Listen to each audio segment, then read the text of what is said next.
ஆடினீங்க மைனா. உங்களை நினைக்காதீங்க. நான் வந்து மனப்பூர்வமாக ஒத்துப்பேன். அக்கா மாதிரிலாம் என்னால் பண்ண முடியாது. ஏன்னா இவங்க வந்து கிளாசிக்கல் டீச்சர். ஐயா பரதநாட்டியம்னு சொன்னோன்னு நான் ஸ்டெப்பு போட்டேன். அவளுக்கு ஏற்றாப்புல நீங்கள் சினிமா டான்ஸில் ஆட சொல்லுங்க, நான் இப்படி பெப்பேன் நிற்பேன், அவள் வெளுத்து வாங்கிடுவா.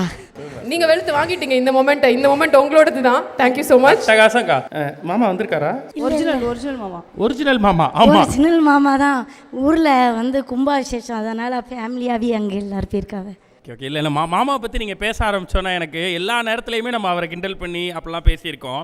ஆனால் உண்மையிலே ஒரு தலைவனாக, இந்த தலைவிக்கு பின்னாடி ஒரு பேக் போனாக இருக்கக்கூடிய ஒரு மாமா. ஸோ அவருக்கு இங்கே அவரை இட வச்சு எல்லாரும் கைத்தட்டணும் அப்படின்னு ஆசைப்பட்டோம். அதுக்கு தான் கேட்டேன். நீங்கள் அவரை பற்றி ஏதாவது எங்களுக்கு இப்போ ஜோக்கெல்லாம் சொல்லக்கூடாதுக்கா, உண்மையை சொல்லணும். ஏன்னா இது மாதிரி பாருங்கள், 20 நாள் கதை கேட்டதுக்கே இப்படி சொல்கிறாங்க. அவர் கதை கேட்டிருப்பாரு, டான்ஸ் பார்த்துருப்பாரு. இது இல்லாமல் அவங்க அம்மாவுக்கும் உங்களுக்கும் நடுவில் நடக்கிற வில்லுப்பாட்டையும் பார்த்துருப்பாரு. ஸோ இவ்வளவும் இருக்குது அவருக்கு. ஐயா ஒன்றே சொல்கிறேன்.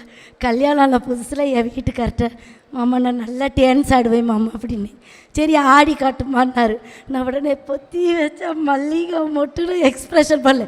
அவர் அமைதியாக இருந்துட்டு, மாமா எப்படி மாமா ஆடுறேன்னு, நீ டான்ஸ் எப்போம்மா ஆடுவேன் அப்படின்னு சொல்லி கேட்டார்.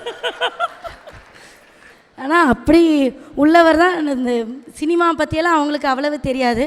நான் நிறைய இடத்துல சொல்லியிருக்கிறேன். அதாவது கவிதை எழுத தெரியாத பாரதியார் என் வீட்டுக்காரர் அப்படின்னு சொல்லுவேன். உண்மையிலே அதுக்கு அவர் பொருத்தமான மனிதர் தான். பெருசாக படிப்பறிவு இல்லை அப்படின்ற உள்ள எங்கள் ஊரில் பொம்பளை பிள்ளைகளை வெளியில் அனுப்புகிறதே பெரிய விஷயம். அதில் வந்து இவ்வளோ தூரத்துக்கு இன்றைக்கி நான் வந்து அடையாளப்படுத்தப்பட்டிருக்கேன்னா அதுக்கு எங்கள் வீட்டுக்காரவியே தான் காரணம்.